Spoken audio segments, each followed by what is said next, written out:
All right, rappers and music producers. What I'm assuming is going to be primarily music producers in this room. We are live right now, and Epik is here. He is joining us, and I'm trying to get this window down so you guys can see. Let me actually test it out on YouTube myself. See what you guys are seeing. Yeah, I'm trying to look at it now too. Boom. Let's see that. Okay, Chris the six. How you doing? We're gonna give it a little time for some people to come back in there. Yeah, man. Andre, what's up? LED Colt, Levy, Lucci, D Swizz, Beast and Bangers, Centrax, sorry. Ricky the producer, Ayush, Kamikaze Beats. I'm getting better at this. Javon, 40 Acres, Van Oge. Man, you should have seen me when I first started, bro. This was it was terrible trying to pronounce names. Oh, damn. I could have never been a substitute teacher. They'd have ran me up out of Curtis Middle School. Hey, people be putting some random names too. True. And Like, then they get mad that you can't get that, man. I'm like, you didn't spell it phonetically, sir. like you look like you just ran your hand across the keyboard. What you mean? I'm this. Well, producers, this is definitely going to be a conversation worth your time, just like that 1 hour podcast. Just out of curiosity, for those of you that are in here, I know I asked in the last stream, but how many of you guys had an opportunity to listen to the full interview, the full discussion between Epik and I?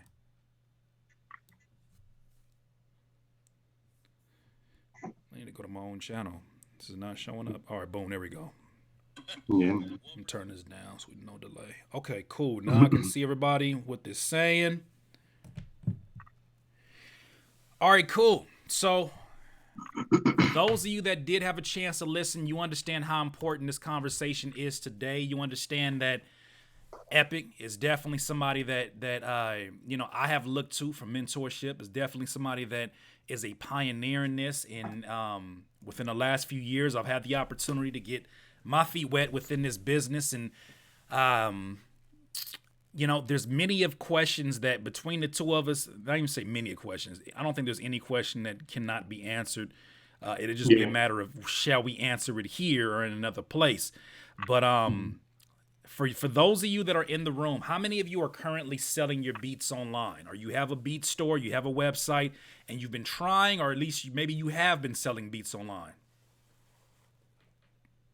We're just gonna get a head count of those of you that are in here, just to get an idea. I think the chat is a little slow. I think it's on top chat. Let me go to live chat. All right. All right. Yeah, it's a cool little delay. Yeah, I'm noticing. I'm noticing that on my end right now. Chris the six, Lucci says I'm considering it. Beast and Bangers. Okay, so we got a good amount of people in here. Kamikaze said I've been trying. All right, PGF, me, Levy, just started. It's a good amount of people in here who already at least have a profile or have a website on a track train or a BeatStars or an Airbit. It's very encouraging to know that we're in here. So I guess I want to start it off with questions for you, and then we can get to questions that you have. This stream is only going to be about 30 minutes. So we'll probably end about 1 p.m. Pacific time. Towards the end of it, we'll kind of switch gears if that's okay with Epik. If we can disclose what we've been talking about doing, Oh yeah. I kind of let a little bit of the cat out the bag, but I didn't let the whole thing out. But for those of you that are selling beats online, what would you say is your biggest, besides selling beats? I know some smart ass is gonna say say selling beats is the most difficult. What has sort of been, I guess, some of your pain points? What is the most difficult thing for you as a music producer? What would you say it is? Is it education? Is it getting your music in front of rappers? Is it dealing with rappers? Is it customer service? What would you say is the biggest issues that you're having?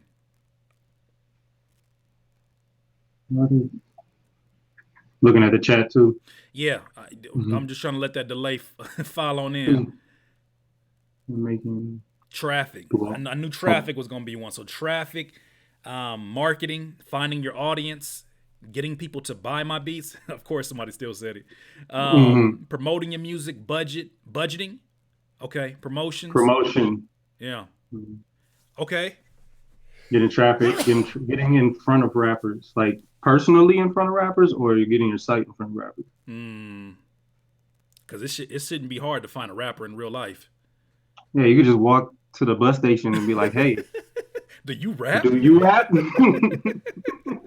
Go to the grocery store, throw up a quarter in the air, and say the first rapper to catch this, I'm gonna give you a free beat. Right, I bet you the manager come from around the counter. right. Better education, networking, promotion, actual service. Okay, so what I want you guys to see, and the reason why I asked this question is because most of you have sort of the same issues. And I think sometimes we get so caught up in feeling like, damn, my issues are so unique, there's no solution to it. Truth of the matter is, we all kind of have some of the same pain points starting off. Now, seeing that and you seeing that your peers have the same issue, let's start getting to some of your questions about this. Let's start getting to some of your questions that you have specifically in these areas. Now, obviously, there's going to be more detailed questions that we'll probably save that for another time. But right now, we want to get to some of those initial pain points. When you say traffic, you know, what is it that you're trying to do to get traffic? You know, what is the issues that you're having? Mm. It says no one has ever bred but expects us to have the best tools to make them a beat. Okay, so that's one issue. Somebody says He no said, one. "What? Wait, say it again." My So bad. Vinaj, I believe his name is. He says no one ever has bred but expects us to have the Mhm. best tools to make them a beat. Hmm. What's sort of Okay. your take on that? I mean, you can't really expect somebody to. He's saying they don't have money and they expect you to have the best tools to make beats. Basically, what Yeah, he's saying, you can't make enough money to get the best tools. I right. mean, does any in the beginning does anybody really buy? I'm just being honest, like the VSTs and everything that you need to make beats. Like I think we've discussed. I'm not promoting this at all, but I don't think most of the entire online production world bought most of their VSTs Right. in the beginning. In the beginning, at least, until you start to make money, you know, I doubt that most of you guys have bought every single VST that you have. But, and I'm not promoting that. I'm just saying that, you know, that's also something that you're responsible for. That's like telling Bill Gates saying like nobody wants to pay me, but to build these circuit boards that created his company. Like it's up to you to create the foundation for your own company and using your own funding to start that. You can't make rappers responsible for that. Right. And I guess my question is, I'm really interested in knowing what's the context of the conversations they're having with these rappers. You know, Right. are these conversations something to where, you know, is it cut and dry? Like somebody hits you up and says, "Yo, dope beats," and you tell them immediately, "Oh, good looking out. You trying to go in for the clothes? Here's my website. They're $30 in order to get that." There is a process to closing that sale, and I think that is something that a lot of producers mess up on, is that everything is a close. I mean, everything from your tweets to your beat visualizer is like, here's the beat, pay for it, go here and do that, not understanding that in a lot of ways it is a process. And a lot of times you're not going to get that the first go around. You have to invest value into them. They're still trying to figure out who the hell you are as well. They're Yeah. still trying to figure out, what makes you different from. I mean, I remember being on SoundClick and seeing like my beat being number 20 out of 1 million, I think it was, that are out there. What separates your beat, your one singular beat in your business, from the multitude of producers that are out there? What's gonna make somebody say, "I gotta go back to this dude," even if his beats are not as tight as the other person that is one of the number ones? What is Yeah. what is pretty much your unique selling point? And sometimes they have bread, you just don't have value. Yeah, yeah. Because you know You what, know, when it's time to buy, and I know it's such a rapper stereotype, but when it's time to buy some Jordans, they got money. They find the yeah. money. Hmm. When it's time to buy, anybody, when it's time to buy gaming stuff, like folks find the money for that because they know they Yeah. have to get the money to enjoy that experience. The thing about it is, I think a lot of rappers feel like they don't have to buy your beats to enjoy the experience of fire instrumentals or fire music production, or something that Epic has spoke on in that conversation. Yeah. Yeah, it definitely is. I mean, and then also I see a lot of people asking how to get to artists other than YouTube.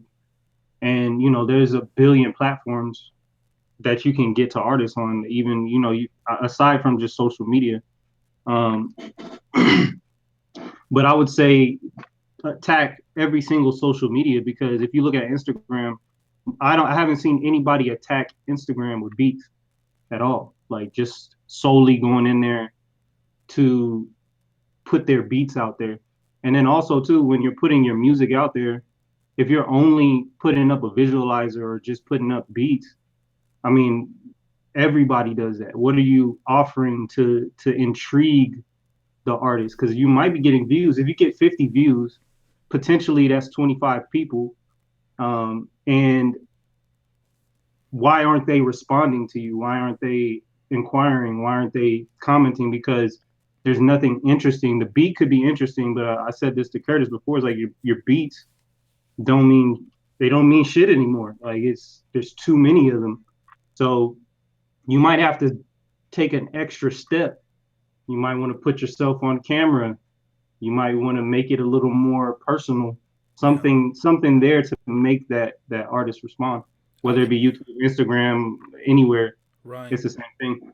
I was about to say, I think that's probably the next major shift in the culture, especially for producers. In that, there's so many of us that have been so used to being behind a keyboard and never stepping from behind that keyboard and having to be a human being. And in a lot of ways, that there's a disconnect between us and just people, not just rappers, people in general, people that you went to high school with. You trying to figure out why they don't support you because they're like, I know you as a different person than what your Instagram is presenting me. What your Instagram is presenting me is that, you know, you are just someone who is just promotion, promotion, promotion, promotion, promotion. And you know what's crazy? The person that broke that down for me, it wasn't another marketer, it wasn't another rapper. It was Becky Buck Wild from that show Flavor Flav. Remember that show Flavor Mm-mm. Flav, Flavor of Love? Yeah, Remember the girl Becky Buck Wild? I don't remember Becky Buck Okay, Wild. No, you if you that's a ever random name. and she was just as ratchet as her name, but on YouTube, you search it up, you'll like recognize her from her voice. But Yeah. I had the opportunity to like that became one of my friends a few years ago because she lived out here, and she was like, Curtis, don't nobody always want to hear about your beats. Sometimes people just want to know what you ate for breakfast. I just want to know what you have for breakfast. She's like, I look at your timeline, I get bored. And I was like, okay. Mm, Now, although you're not a rapper or a producer and you don't understand the business I'm in, we're still in the people business. So what she yeah. gave to me was a gem, even if she didn't know it was a gem. It basically took down that wall that we have as producers. That's like, I'm too shy to be in front of the camera, but I'm not too shy to bombard your timeline with a bunch of visualizers. I'm not afraid to bombard it with a bunch of pictures of other rappers. So she taught me a That's a lesson for that balance. that's I'm another sorry. thing too. That's another thing too, is that something that it has to change. It's going to change. If you notice, the type beat thing is starting to decline. Like before, it was like hip hop instrumentals and all that, and that's still a huge search point, and so is type beat. But I think that if you guys look at my YouTube, I kind of stopped putting artists on there, like the face of artists on there, because a lot of the time, other than people psychologically, other than people searching for it, sometimes when you relate it to another artist visually, it takes away all of that, what they feel personally about the beat, and that can also make them bounce. I've noticed. Mm, I noticed that I convert. I don't get as many views as a lot of people, but I convert really, really high because I don't. I take away as soon as the beat comes up and it's just a random picture with a white background. It takes away that J. Cole type beat. It takes away yeah. that Future type beat, and they're now they're just listening to the beat That's also something that I've noticed that a lot of Yeah. people do. What's interesting about that is that that's exactly what I've been doing for the last beats that I've been posting. Like I would much rather, and it's funny because I kind of got this indirectly from Tone Jones. Tone Jones never uses artists, and I asked him that when I had an interview with him. I said, "Why don't you ever use artists? Like, I know your brand is huge and you don't need it." I assumed it was a marketing decision. He said most of the time I don't even know what artist to put on there. I just be making my music. And so I Hmm. was like, what would happen if the beat title, because all these different things that you're making, your beat title is not just a beat title. That's part of your branding. That's part of somebody's experience before they listen to the beat. What's going to make them listen to a beat that says this other than this? And so the last few beats that I've been putting up, I don't know, for some reason this window came up. Is that your window? I think it might be your window. It says the switch or something. Is that you? Nah, that ain't me. That is what's It look weird. like somebody. That's somebody jumped in the call. Oh my god. Okay. Fam. No. This is why sometimes I gotta like hide stuff. Come on, y'all. Come on, y'all. What in the hell? I'm gonna jump in That's here real quick and hilarious. just change this whole. No, come on. So what I was gonna ready to say is that the last few beats that you guys have been seeing, the first one was Lemonhead. The next one was Funny Money. The next one was Jello. All these things are so strongly branded when it comes to what you remember from a Curtis King. So when you see my name, you associate a certain emotion with that. When you see these other items that are really like summery type of terms, automatically the branding is that much stronger. So Mm. that being said, since we over here getting video call bombed, let's go ahead and close this very soon. Because I appreciate the conversation, but come on, y'all. Somebody sat there and typed letter by letter to get into the stream. I guess we can feel what is that called? Flattered by it. But since you Yeah. gave us permission to go ahead and do this, I had Mm. mentioned in the last video that there is going to be an opportunity for a select number of producers to join a mentorship program that is going to include mentorship from not only Epik, who's already been doing this, but from myself as well. We're coming into tandem. We're coming into collaboration. We've had many of conversations over the last few weeks, and Mm. like, even though it may seem like both of our approaches are complete opposites sometimes, he's a lot more blunt than I am, and Curtis is all super nice guy. You'll be surprised how many things that we have in common in the way we see things, especially in this business. So Yeah. that being said, since this was your program, I mean, it still is. You're the pioneer of this. Do you want to kind of give him like a brief overview, and then we can kind of, I guess, get some questions about what it is?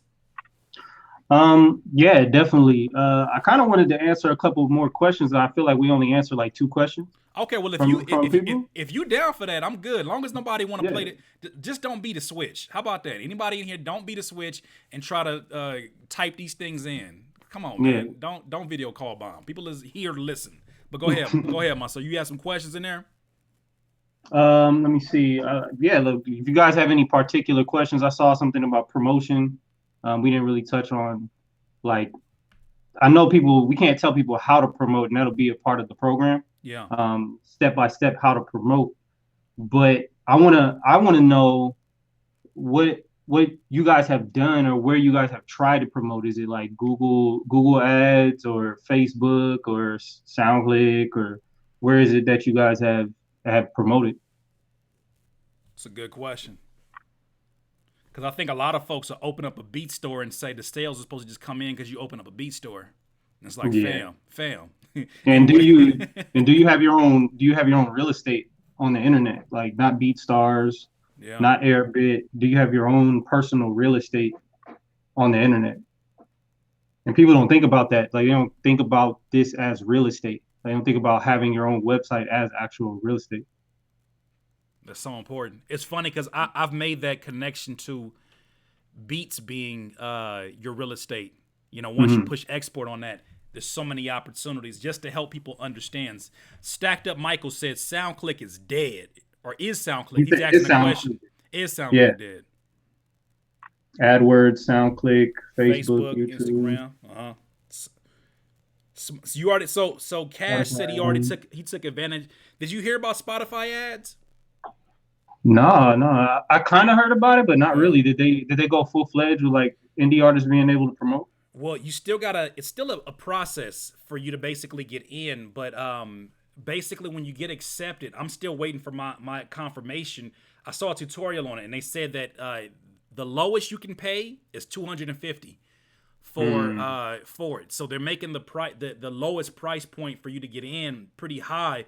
Which to me, I look at that and I say, well, they're probably going to put you in some very prime locations out the gate. Or they're expecting mate because the thing is they have it Epic where it's you have to identify if you're an artist or a corporate company. So if you're Coca Uh, Cola, it's the same system for everyone. oh, okay. That sounds interesting. Kind of like that's how Snapchat was at first, but now they opened up the floodgates. So that means that the floodgates are going to open soon. And if you guys, that means that they're going to be, you're going to be able to do it just like you do on YouTube or Facebook. And when that happens, Mm-hmm. we want to be some of the first people to do that and put money into that because it's going to be cheap at first. Also, too, something else, a little tidbit. I just did it the other day. One of my supporters told me about it. But Mm. Apple Music for artists, they've launched sort of their answer to Spotify for artists. Mm. So you can basically sign up to that right now for free. Just go Google it and submit it. So it says, "What is Epic's channel? Epic the Don." Yeah, pick the Don. So I saw a lot of people saying pretty much every ad platform. I saw some people say they promoted on BeatStars and Airbit, which I think is, I mean, did no disrespect. It's kind of idiotic to promote beats to producers. Um, Yeah, let's talk about that for a second because I want you to approach this one. This is where the yin and the yang works the best. Because if yeah, if Curtis approached this, I would say, do you think I would ask you a question? Do you think it's wise to yeah, promote? You need to get an epic answer on this one. yeah. I think promoting on Airbit and BeatStars is the dumbest thing that you can do because one, they're not promoting to artists to bring traffic from artists. If you go and look at their timeline, you're gonna look at they got memes about producers. They're attracting producers to open up accounts on Airbit. I mean, Airbit doesn't even promote like that. I see BeatStars promote like crazy on my timeline at least, and they're promoting to producers to create accounts. So that means that if you buy ads from them, 99%, I would say at least 80% of the traffic that goes there is producers. So that means that you're gonna have to serve 80 out of 100 ads. You're gonna have to serve 80 ads before you even hit an artist. And Man, so you don't really want to do that. And I think I don't I feel like BeatStars is the more predominant store right now, and maybe a place that artists go to more. Like, but still, you're gonna be promoting mainly to producers, and you don't want that unless you're promoting now. If you're selling drum kits and or any type of services for producers, maybe that's a good idea. yeah. And let me go ahead and clear something up since I feel like I created this confusion in some people. For some reason, some of you thought that you can sell beats directly on what's going on, Decap. Some of you guys thought that you were able to sell your beats directly through DistroKid. That is not the purpose of DistroKid. The purpose Mm-mm. of DistroKid is to distribute your instrumentals or your beats or even your songs, as if you're a rapper in here, is to distribute them to the main music streaming websites from Spotify to Tidal to Apple Music. It's strictly streaming, not for selling. Nobody can go to Spotify and then all of a sudden go to your beat website. That's not how they have it set up for you. So this is literally to tap into other demographics. I'll give you an example of how to kind of use the promo game on that. Um, I'm on a few different Pandora stations. There was somebody that came to me and said they heard my beat on a Jay Dilla Pandora station. And I listen to it all the time, but they said they heard my instrumental on there. And that opens me up to a whole other demographic who would have never looked for me, but they're looking for Jay Dilla and the aesthetics that are very similar to Jay Dilla. So Mm-hmm. that's a play for you to be on streaming. Also, too, if your music is of more access and you get a rapper that says, yo, where can I hear your music? And you don't have a website, I think this is great as a buffer until you get your website together. If they're kind of confused, because some rappers still get confused when they go to your Airbit, when they go to your BeatStars, just because that's just they're not computer savvy. So when you tell them go to Apple Music, that's a lot easier for them to digest the first go around. But yeah, that's the way you want to play it. You're not selling your beats on DistroKid. That's not what you're doing that for. Let me send us a big shout out to iStandard. What's going on with you? How you What doing? up, iStandard? What up, DCap? Love your music, man, and your drum kits. Man, Fire. yeah, bro. I'm bringing him over to the dark side, to the YouTube, man. He's getting ready to murder it. I'm excited to see him on there, presenting all the valid and golden information in sound design. Oh yeah. So, So yeah, so yeah, did you want to get into talking about this producer mentor program? let's do it. I want to call it the producer union or something like that. I feel like that's something that has been uttered, for the past 10 years, I want to say, Yeah. when it comes to the online world.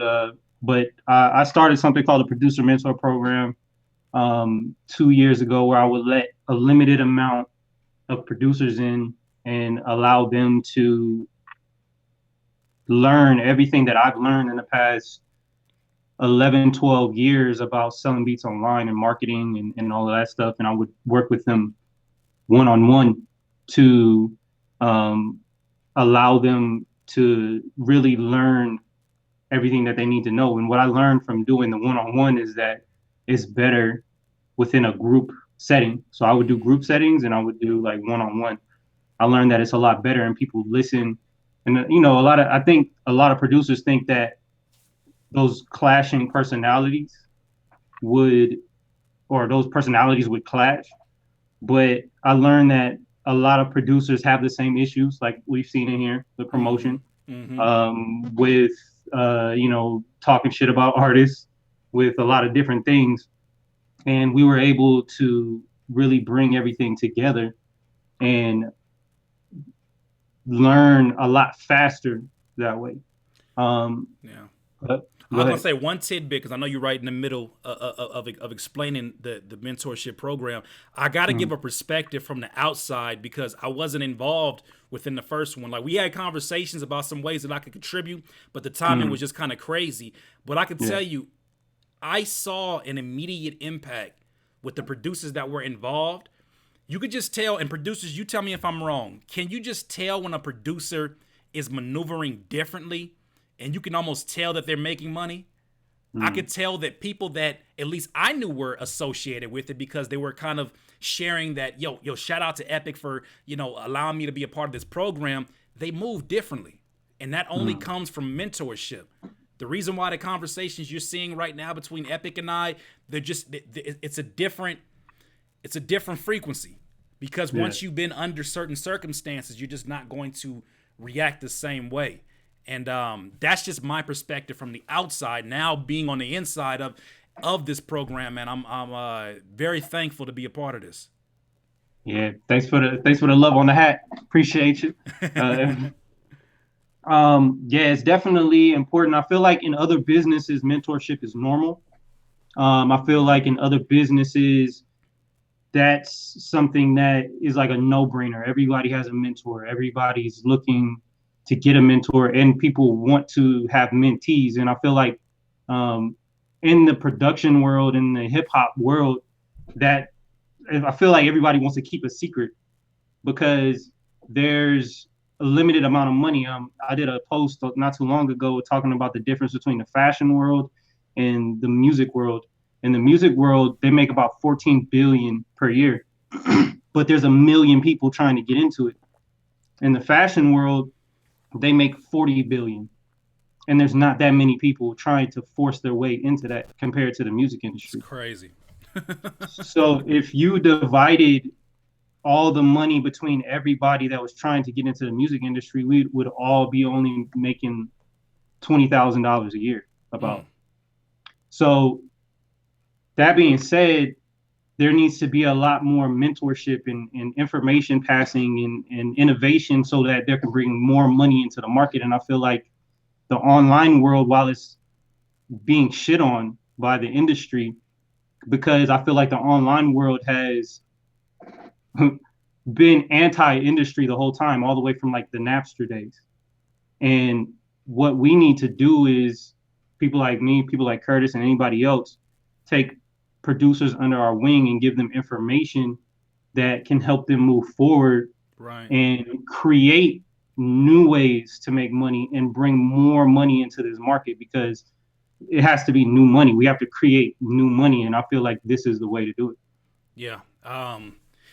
I couldn't agree more because I know that I wouldn't be here today if not for the mentorship of who introduced me to this hands on. Because like I said years ago, my experience with Epik was that he was speaking on a panel that I just happened to go to because shout out to the homie Roosevelt and I believe C Nice was behind See, that too. nice, yeah. Yeah, C Nice was behind it too.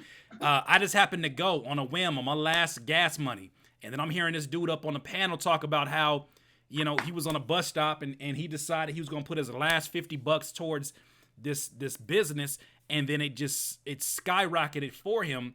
And even then, it wasn't enough information. I almost compare it to how when you guys are watching these YouTube videos, all you get is what I can give you in that 3 minutes, right? And I'm pretty sure there's times you want to stop me and be like, okay, hold on, Curtis, I need you to elaborate a little bit more on that, but I can't do that because it's pre-recorded. And even in live streams, I'm getting to so many people, I can't focus in on one person. Even in my one-on-one consultations, like that's probably the closest that a lot of producers have come to getting all the information I really want to be able to give them. But the next tier, this is absolutely the next tier, because it's not just we send you on a wild goose chase. It's not, we're going to give you this information, go make it work. You are going to see a lot of things hands-on and be able to ask a lot that you would not be able to get in any other service that we have provided. This is the first time that you've seen me in collaboration with somebody other than like my buddy Game from BusyWorks. This is the first time that you're seeing it because of how important it is. This discussion about the future of leasing, we've been talking about this for the last month or so. And I could tell you the person that first planted the seed in my mind was the gentleman that's on here now.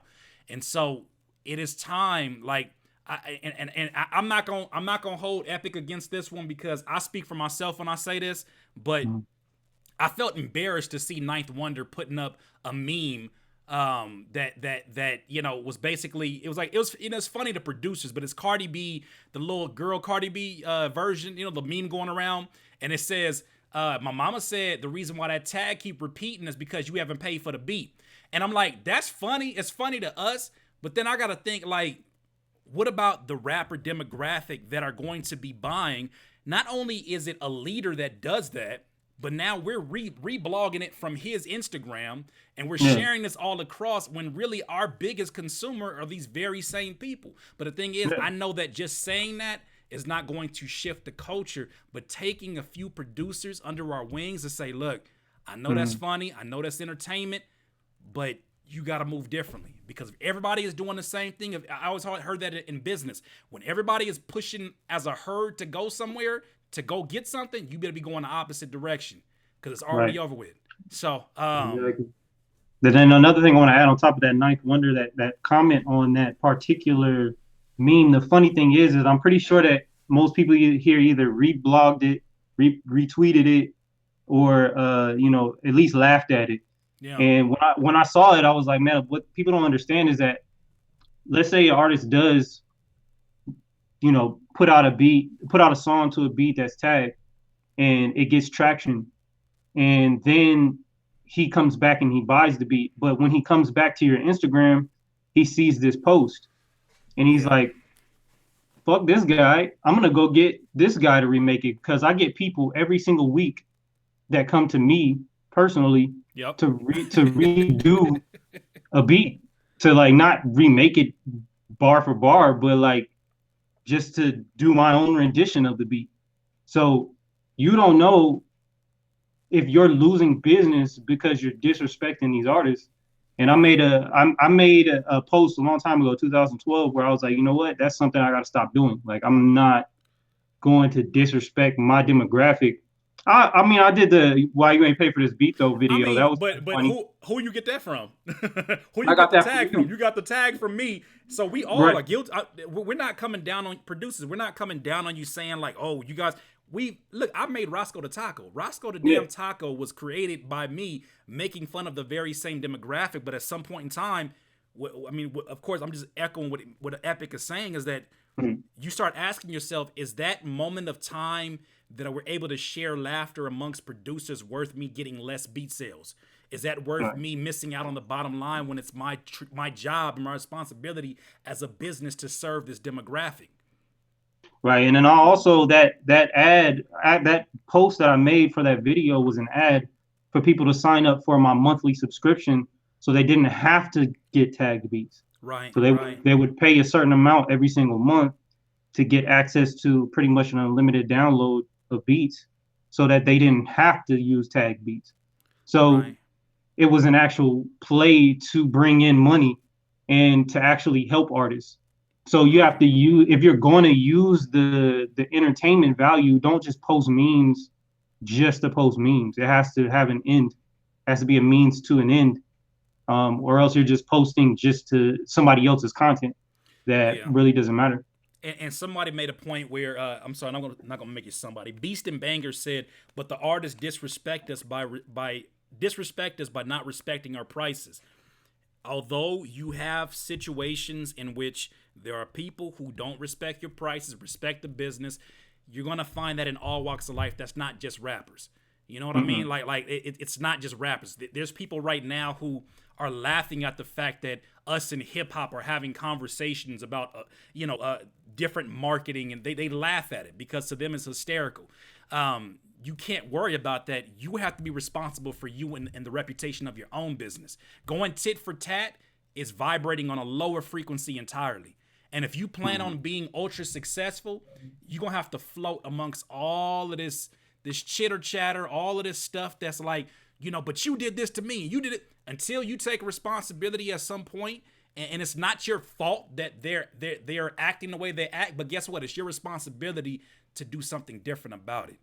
So, Producers are disrespectful with pricing as well, because um, when I did the mentor program last time, I got some disrespectful things said. So, you know, we can't disregard ourselves as well. You know, we're a huge market, and in every market it's that way, man. yeah, It just is what it is. In business, you're gonna have, like, in business, when you put something out there, you're gonna have somebody that pushes back and, disrespects your brand. And, it's up to you to make sure that you represent yourself properly, and that you understand that those people don't represent 100% right. for sure. Because at the end of the day, too, to add on that, at the end of the day, when people are looking to buy from you, they want to understand the context of why you're going tit for tat, and they're coming only to you. They're not gonna see the other side. They're gonna see you.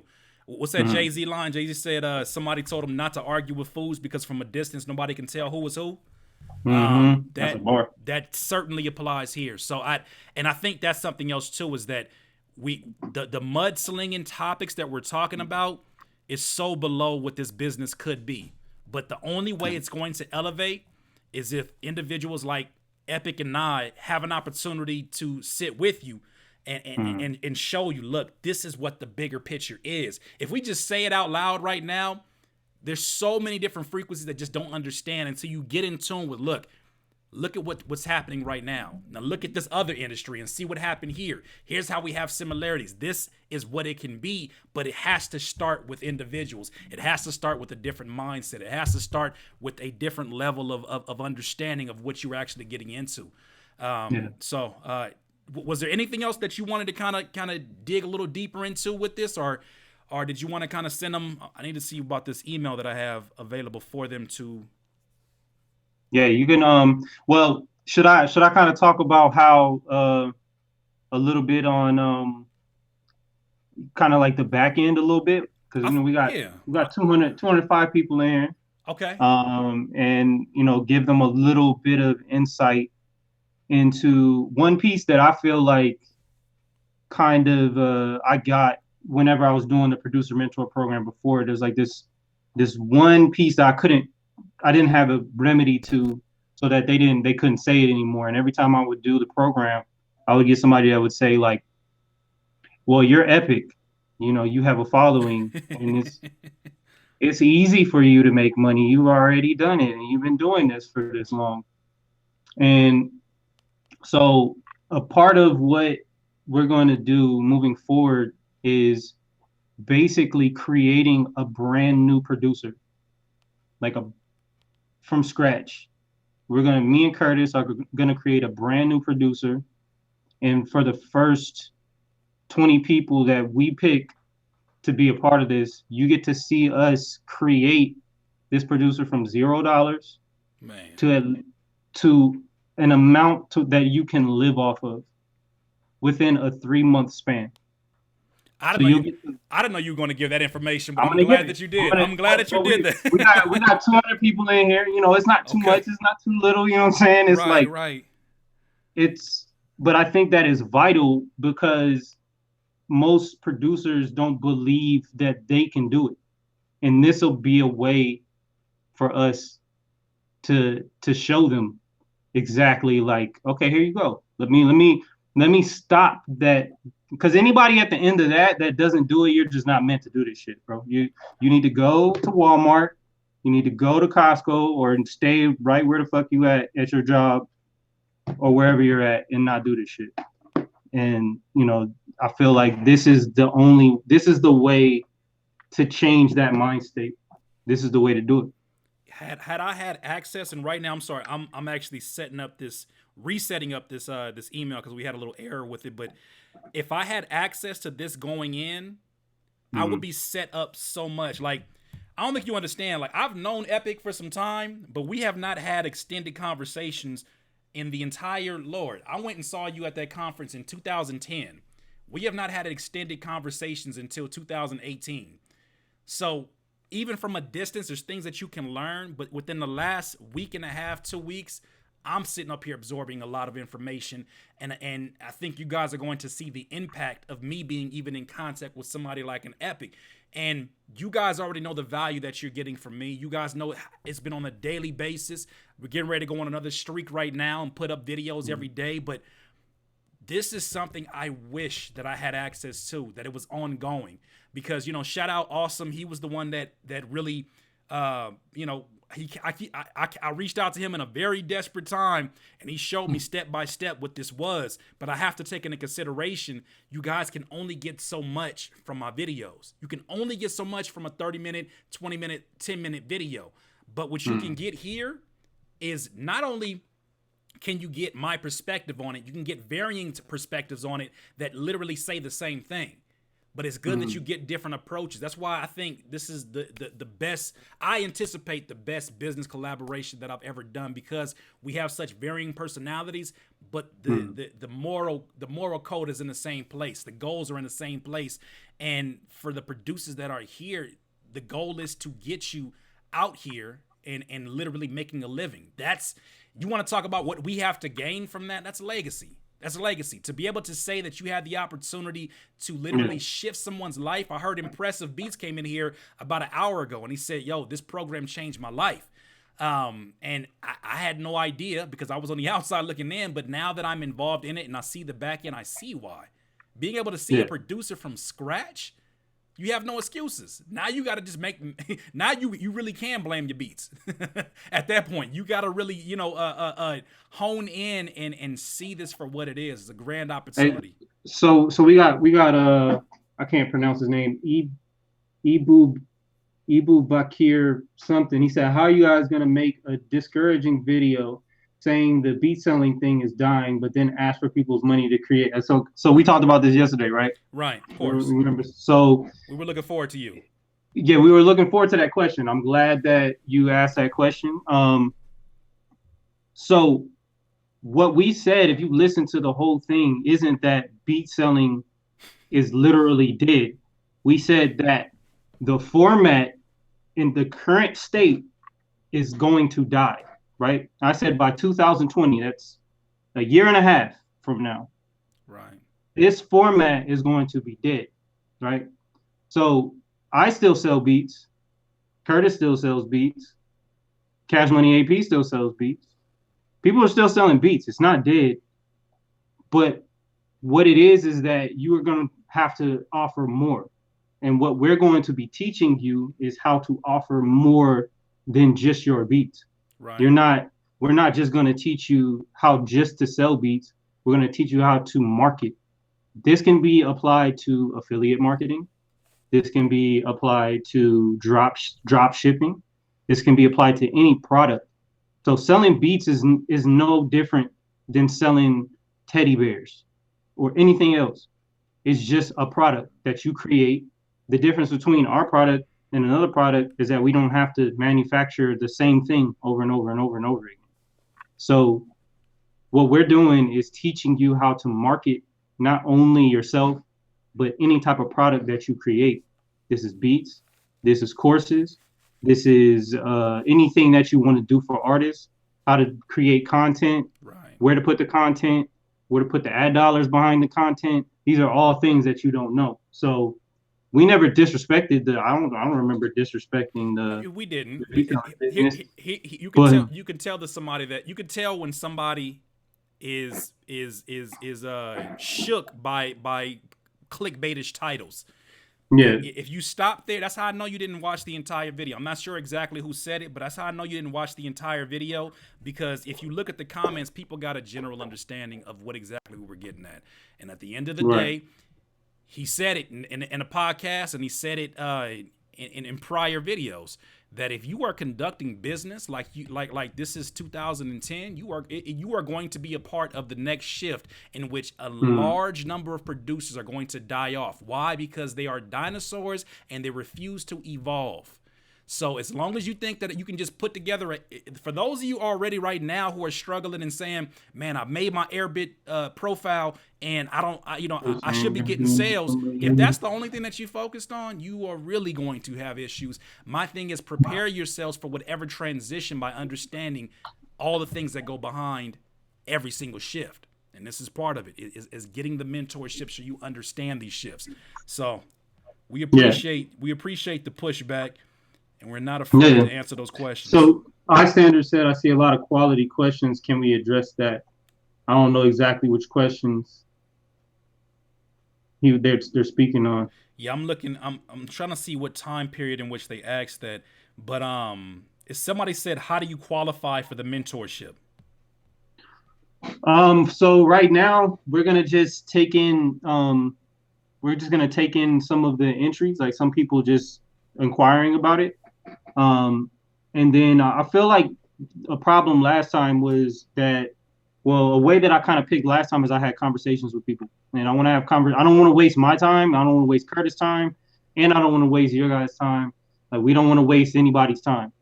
And we want to make sure that the people that get into this are really 100% about it, because this is just the first 20 is just a precursor to what we're really trying to do. So we want to make sure that we get the best people in that can get the best information. So we'll be contacting you personally. So whenever you sign, when you are creating a sign up, Curtis. You already got that. I already got the email, so that's ready to go. All right, cool. So yeah, whenever you guys send the email through, we'll be in contact with you, and then we'll go from there. So it's no like competition or anything like that. It's we're gonna talk to you personally and make sure that you're we feel like it's not a waste of any of our time. Right, and let me go ahead and preface this too, because I know a lot of you guys are probably like, "Curtis, man, I was a part of your Curtis King community, and you neglected us. You left us in there, and you know what? I've already apologized a million and one times. Things got busy, and I had a baby. This time around, I am surrounded by somebody that is just as strict about their discipline as I am at my best. So understand that it's more than one person that you are actually interacting with within this program. I'm just excited that this is available. I Yeah. know that no matter what you say and what you do, there's going to be people who fight back against it. This is not for you. If you got to constantly fight back, you got a lot of other things going on. I'm sure that you need to address first, because when you fight back, usually that anxiety comes from fear. So the people that are prepared for this are the people who I feel like, at least in my opinion, we can discuss this more too, but people who are like, you know what, I'm right there. I'm right there. I believe I have quality music. I just need a better understanding of what the hell I'm in, because there's so much going on around me. Everybody's like, okay, we get it. Where the fuck do we sign up at? Okay, that's the example of when Curtis talked too damn much. All right, I got it. I got it. This is the yin and the yang. This is Epik and Curtis, man. But so the email, very easy email to go ahead and do. Let me go ahead and type this in actually. Is musicproducerunion@gmail.com. Dope. Music Producer Union. So yeah, let me go ahead and type that in to the chat. Music Producer Union. Producer Union @gmail.com. Pearl Manhattan said, "Kiss that baby always." Young Nas, no Young Nas here. He not making an appearance today because he got his shots today, and yeah, he's not happy. He was hot. I don't got a baby. I got a damn near grown ass man now. who just recently had a 13th birthday, man. So right, man. So yeah, so that's the email. What do you want them to send? Because I know they're probably gonna go ham right now. But what do you want them to send? Yeah. Pull up on the screen too. Like if you could type it in like maybe in like a WordPad or something. Oh, for the email. Okay, yeah. Yeah, that makes a lot of sense. that'd be a good look too. Let me do that. Can we still be considered if we're just getting started? Yeah. If you're just getting started, it's just about attitude, man. What I noticed in the last two programs I did. So in the last two programs I did, I had over 400 people, 400 producers that signed up, and they were very. A lot of them were reluctant, and a lot of them were scared. A lot of them, I didn't vet them enough, and I didn't, because and I wasted a lot of my time, and I wasted some of their time. And the people, there was a very few amount. Out of the first 200 people, I would say 2 of them took the information and went like all the way with it. Like they took the information and they did every single thing that I told them to do. Like I'll give you one example, and I bet you that 90% of you, not 90, I'll be saying 90% too much. You love that number. It's just because, 2 out of 20, that's, you know what I'm saying? That's, 2 out of 200, that's I have actual numbers for that. But, this is what I told them the beginning of the producer mentor program. And this is the same thing I'm probably going to tell you guys, but I'll let this out right now. So if you want to get started right now, and this is artists too. If you're an artist, I saw artists in here saying like, "What about artists? What are you guys doing anything for artists?" This will fit for you too. So, if you already have some type of following and people replying to your music, if you can get, or if you know how to get in contact with artists, like let's say artists follow you, artists follow me, you can go through my following on Instagram, find out all the artists, DM every single one, talk to 10 of them on the phone every single day for 3 months straight, right? 90 days. 10 people a day for 90 days on the phone, not in the DM. You DM them, you hit them up, you get their number, you talk to them on the phone. 10 of them a day for 90 days. And by the end of that, you'll have 1,000, you have 1,000 artists that now know who you are, and your first 1,000 base to make money off of, because you have a personal relationship with them. Now, out of the 200 artists that I told to do that, or producers that I told to do that, only 4 of them did it, maybe. Right. And only 2 of them did it all the way through. And the 2 that did it all the way through, one was impressive, and the other one, his name was Rhapsodist Beats. And they both started to live off of their music by the end of the program. And that was 3 months. So all I'm saying is This is for the people that are willing to put everything into it. Right. I know Curtis, when he got started, he put everything into it. And Absolutely. when I do something and I started, I'm like, all right, cool. I'm putting everything. I'll go to the end of the earth to make sure that this works, because I believe that this is. If you don't believe in yourself and you don't believe in what you're trying to do that much, then doing anything in business for yourself is not for you. Right. It means that you have to work for the person that feels that way. Okay. Well, let me ask you this: is there anything specific that they should be including within that email? Do we ever already go over that? Mm, Because this is just really no, to just collect this is to just an collect the interest. emails, right? Just shoot. I say shoot the numbers. Shoot your phone number. Shoot your producer name, your phone number, and just yeah, that's it. Okay. And if you already sent it, just feel free to send it again within your same thread, and then we'll just grab that. I'll grab that information sitting in the email. You guys are definitely going crazy right now with this email. It pushed my phone off of the speaker. Thank you. Whoever did that right now, thank you. Um, Somebody asks, are you teaching technique and skill in music production or only the marketing and business aspect? Only the marketing and business aspect for this. Absolutely. Not this If I because feel like we both have consultations that are coming back out, yeah. and for beat selling and beat making, I feel like that would suffice for that. So, I'm sorry. The Raven asks, will you still do consultations, Curtis? I think that I will open it back up, but it's going to be a lot of changes to it. It's going to be a lot more value being put in it, but it's going to be a lot of things that were available before that are not going to be like the 30-minute consultations where those were almost like purpose. They weren't purposeful because I shouldn't say purposeful. They weren't as effective as the 1 hour because people always said, I wish I had more time. So I feel like if you are in a position where you say, I need to get consultation, I need to separate from the folks that were like, oh, I kind of want to talk to Curtis for a few minutes. That's not what this is. This is for those who are very serious about their career and will literally do anything to ensure their next level of success. So I'm rebranding that. You can thank Epik for that. Yeah, I'm gonna just throw him under the bus. I'm just playing.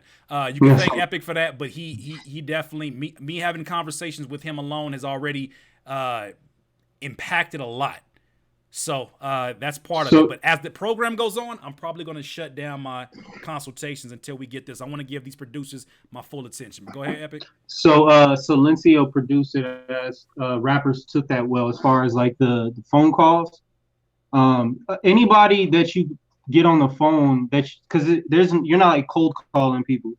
So if you have a conversation with them in the DM and it's genuine, not like hey check out my website, but like yo you can go and listen to their music, maybe pick people that you like and talk to them about their music. They're gonna want to have a conversation with you. They're gonna want to talk to you. They'll be more surprised that you're a real human being than not. They'll take it Right. better. And then when it finally comes to buying something, there'll be there'll be leverage there, and leverage is more valuable than money. Period. Right. Well, and this is probably something you just answered right now, but somebody wants to say, why would any rapper want to take a phone call with a producer since they're always, I guess if they don't know them, why would they want to take a phone call? Um, in your, we've already had the discussion, but I know that I want to base this more so not on speculation, but what you already experienced. Mm-hmm. You know, is that part of the program? Is teaching them the approach to how they address these actual rappers and whatnot? I mean, I can give them some general ideas, but the thing, the what having those phone calls, you're developing multiple skills when you're doing these phone calls. In the beginning, you're probably gonna be a potato. Like you're not gonna really like, unless you're really good at talking to people. Most producers aren't. I get on the phone with producers all the time, and they're really shy and they're timid and stuff like that. What this is gonna do if you talk to 1,000 people on the phone of your market is going to give you confidence by the end in talking to them. And you have to be really, you got to push for that. You're going to have Mm-hmm. to you're going to have to get out of your comfort zone and have these conversations that you haven't probably had before. Right. And I think the problem is that with a lot of producers and artists is that they don't understand their market. Right. Period. They don't and this is the way you get to understand and know your market like your child. You know what I'm Yeah. saying? And that's something that you have to do in order to be able to sell to them. Like, how are you going to create an ad? How are you going to create music? How are you going to create anything if you don't know what the market wants? I remember one of my marketing mentors made me do an exercise where he made me randomly look up a picture of what I thought my target demographic looked like, and he made me give him a name. He said, "Give this guy a name. What city does he live in? You know, what kind of Mhm. things does he does when he's not rapping?" And I had to profile this person and then generate an ad based upon that visual. That changed so much, which I'm sure that we have more conversations on. Yep. Somebody said talking to 10 people a day for 3 months sounds like the scariest shit. B, I ain't gonna lie. Hey, thank you. Shout out to you for being real about it. I Instead of was instead of honest, fighting man. it, that's super honest. Because I'll tell you, even when Epic presented this to me the first time, I was like, you remember Epic? I gave you a little bit of fight back. I was like, damn, 10 rappers are like 10? I I'm still like, do it. yeah, you still doing it. You in the process of doing this now. Yeah. Yeah. I talk to 10 artists every single day, and I'm gonna do it for a year. So And you wonder why he's so tuned in. He's not yeah. tuned in because of what he thinks may be the result. He's hearing it every single day, the same things being echoed. He came to me with a number of what the average cost was for a rapper to go from buying beats all the way up until studio time, all the way up until releasing and promoting a project. And the number is very steep for a lot of these rappers. It's not a cheap number. So if that rapper had more idea about how to approach things. I know somebody earlier was like, I've been promoting on YouTube. I've been using YouTube promotion and I haven't gotten anywhere. I'll tell you right now, to this day, I've only promoted on YouTube 3 times my entire 8 years on YouTube. And Hmm. that's not an area of focus for me. And that's the thing about it, is that what you're going to learn in this program is to see it from multiple perspectives and to see how to properly approach these networks. You don't just go in there throwing all your money and hoping that things are going to go. This is not the Wheel of Fortune. Beast and Banger seems like he has a bad like experience with artists and selling beats, and I feel like when you have a bad energy and a preconceived notion Right. walking into something, the end result is always the same. Um, Ronald asked you a question. He said, quick question, Curtis. Could it be worth it to work with a local artist and establish a local following, or try to aim for the industry cats? I think that's where you want to start to begin with. That's how I ended up getting my placement with Kendrick Lamar. That placement with Kendrick Lamar doesn't happen. The beat that I produced for Schoolboy Q, that basically got him signed at CDE, doesn't happen if I don't open up my house and invite a young rapper named Ab Soul in. Right, I opened up. He was a local artist at the time.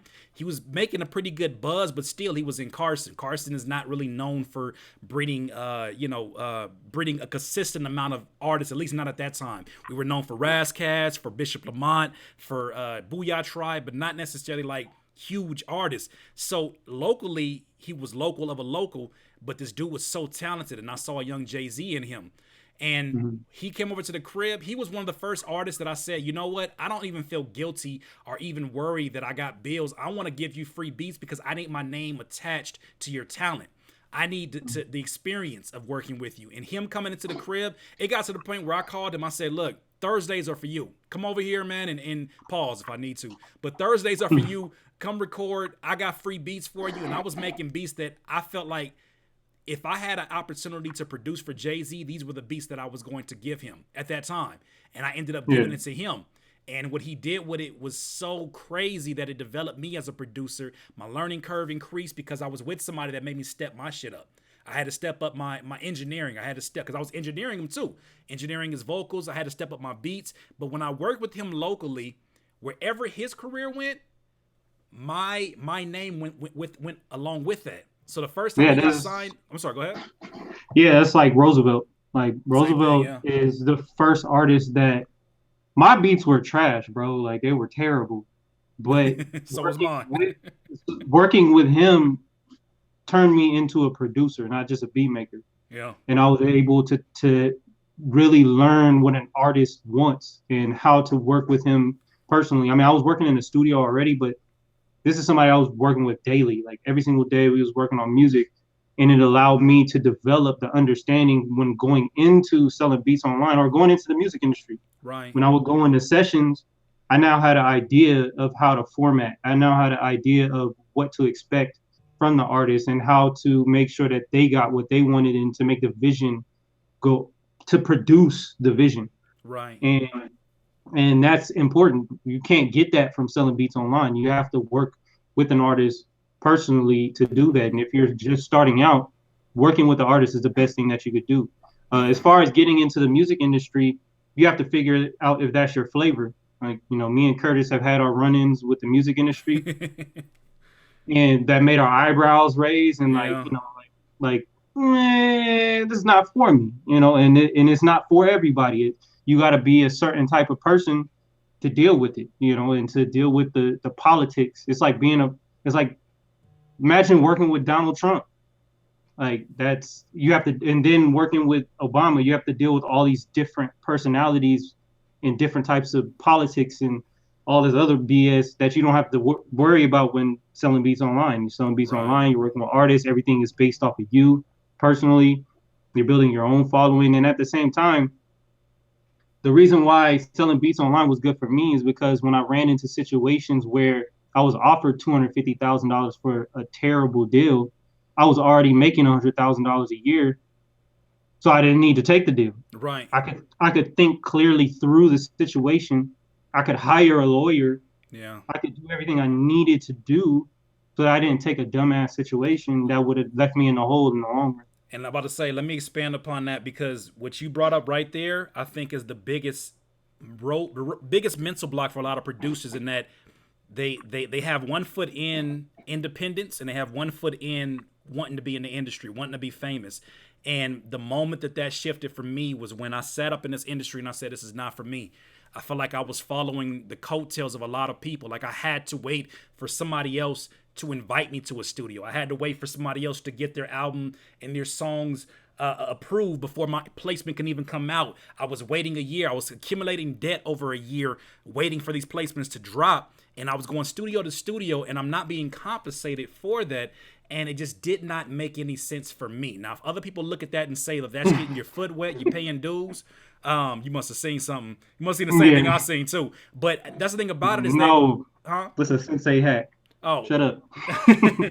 that's the thing about it is that you have to really see personality wise, is this the business for you?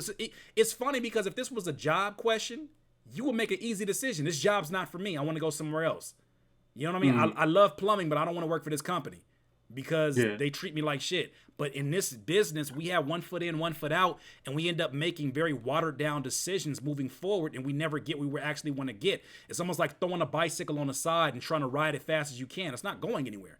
So I think that I part of wanted this. to ask this Yeah, one go ahead. guy's question. I want to answer this guy's question real quick because he asked it like 70,000 times, Sure. and I want to make sure that we. He said, "Is it difficult to sell to rappers overseas with the language?"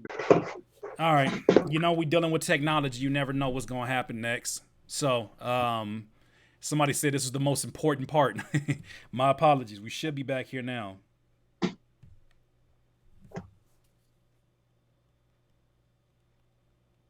Let me just give All a right, little time for everybody to get back.